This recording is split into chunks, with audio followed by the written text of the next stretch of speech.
Welcome to Mindful Medicine. I'm your host, Tracy Jones, and we're here with Dr. Jim Schrenker today. Today, I want to talk a little bit about mindfulness. So, Dr. Schrenker, in your book, you wrote something that says, as humans, we are failing to realize the power of our minds, the power to create, manifest, and change. We have handed this divine gift over to others, to corporations, to governments, and we now are reaping the consequences of an abject lack of responsibility toward ourselves and our planet. Could you tell us a little bit about what you define as mindfulness? Mindfulness has many different layers to many different people. Mindfulness can be as simple as 3 deep breaths, relaxing your body, clearing your brain. Mindfulness can be as deep as transcendental meditation for hours on end. Mindfulness should be practiced more often than not, daily, multiple times a day. You don't need to sit in any sort of yoga position and cross your legs and chant. It can simply be going to the broom closet and taking a deep breath and just relaxing.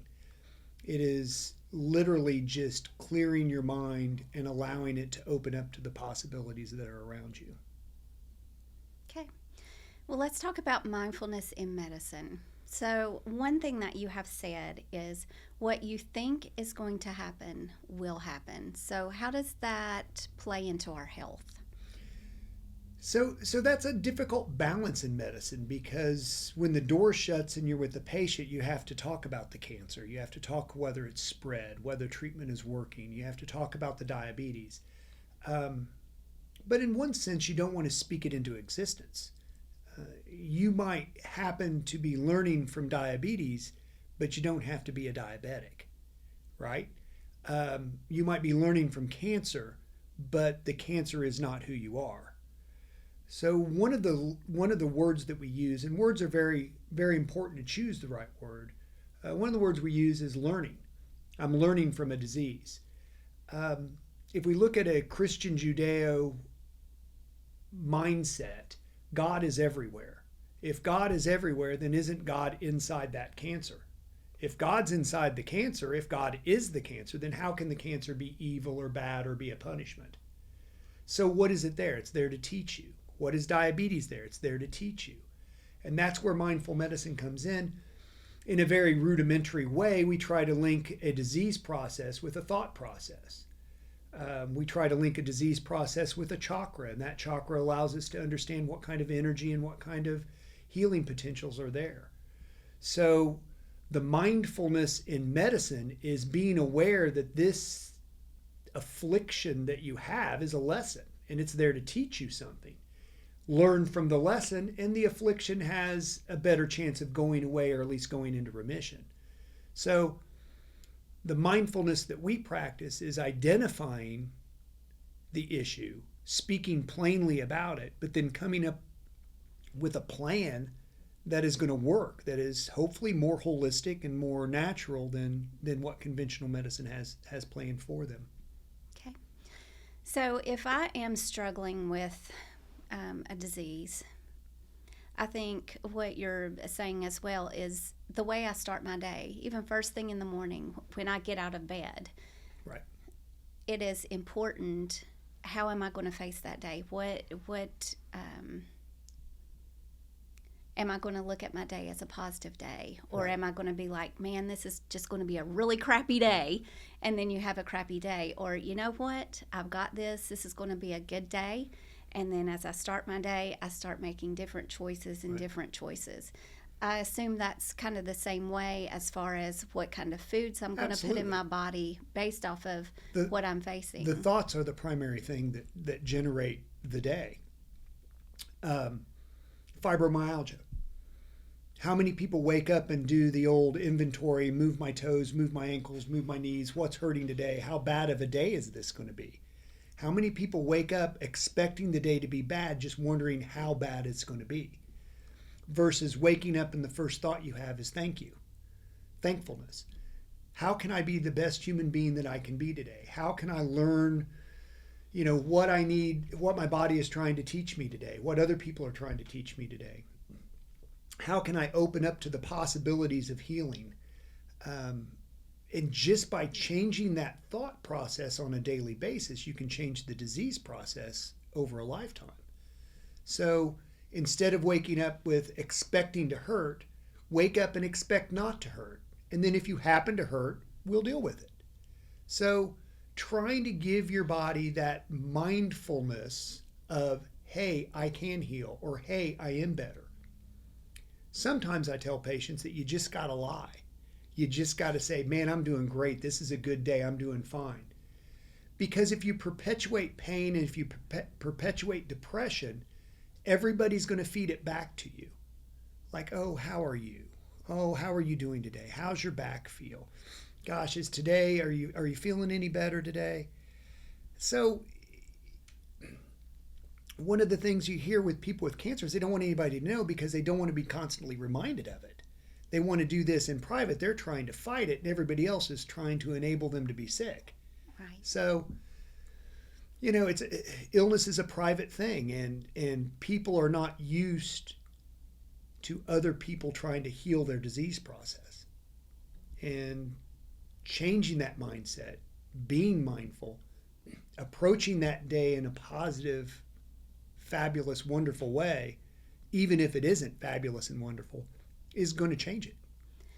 But do you feel like sometimes people tell everyone about their illness because they do want to perpetuate that? Well, there's some secondary gain, certainly. I mean, and not everybody has overt desires to get attention through their disease process.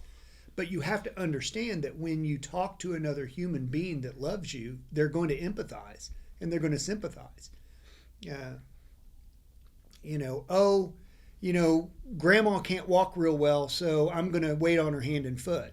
Well, is that the best thing for grandma? Or is the best thing for grandma to get out of her chair and walk over and do things herself to stay active and things like that? So when we enable people to be sick, we do a lot more than just wait on them hand and foot. We enable them to continue this sickness and get worse. Doesn't mean that you ignore people, and it doesn't mean that you're mean to people. It just means that you have to be mindful. What is the best thing for this person? How do I approach them from an emotional standpoint, from a spiritual standpoint?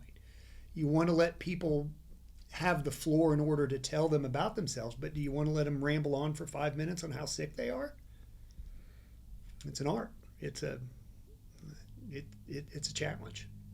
So let's talk about the emotional aspect for a moment. So I guess in the process of being mindful every day when you get up, another part of that is understanding who you are as an individual, that you are special and that you are love. That a lot of people may not understand that. They may look in the mirror and tell themselves, oh, I'm ugly, or I am this, or I am that, which can you talk about that a little bit?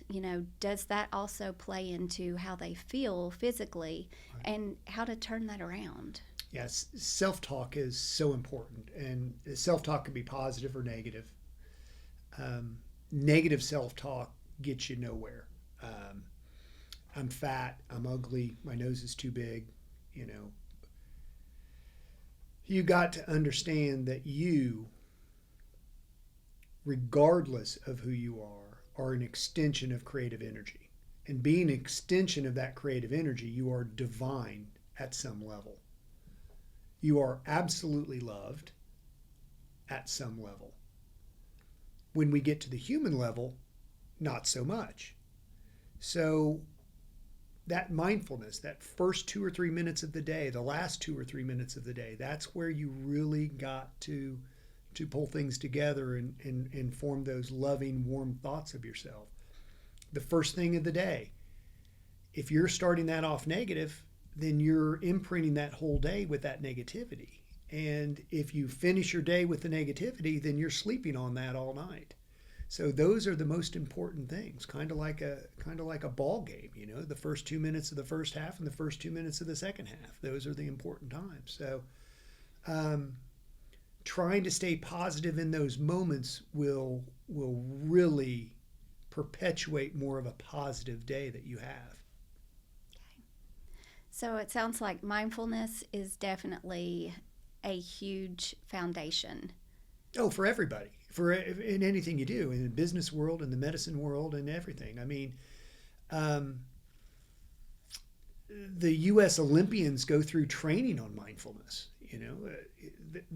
They're able to see themselves perform at a high level before they even do it.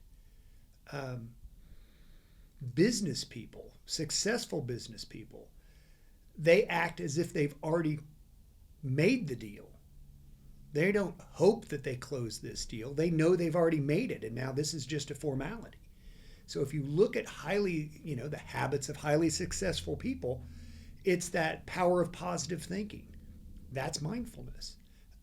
You can do the same thing for your health. If you can close a $5 million business deal by being positive, why can't you reverse your diabetes? Why can't you control the growth of your tumor? So we're trying to get people to realize that you can. It is part of it, and the mind is the biggest part of your health. So throughout the day, it's almost like capturing every thought that you have, whether it's about yourself or if you have diabetes, it's, wait a minute, I'm getting ready to eat this donut. That's probably not the best choice. Right. Let me eat this fruit instead or this vegetable instead, and just trying that all day. Right. And then catching yourself at what's coming out of your mouth when you're talking to people. Are you talking about somebody in a negative way? Are you talking about yourself in a negative way? Catching what comes out of your mouth is important, but nothing comes out of your mouth without going through your brain first. Who are you arguing with when the car door shuts and you're going down the road? Who are you talking to in your brain, and how are you talking to them? Well, maybe that's where you can start with mindfulness and love and peace and forgiveness. And man, forgiveness is a whole nother episode, but forgiveness is paramount. You have to let people be who they are. You have to let people be who they came down on this earth to be. You don't have to support it. You don't have to like it, but they're going to be that way, whether you want them that way or not. So there's just so many different layers to this. Okay. Well, thank you so much, and it sounds like we have a lot more to discuss in future episodes. Yeah, not solving many problems here. We're probably creating more questions. But that's good. We can dive deeper and learn more about these different issues. So thank you very much, Dr. Schrenker. Oh, you're welcome. Thank you. And thank you for watching this episode of Mindful Medicine. And remember, you are loved.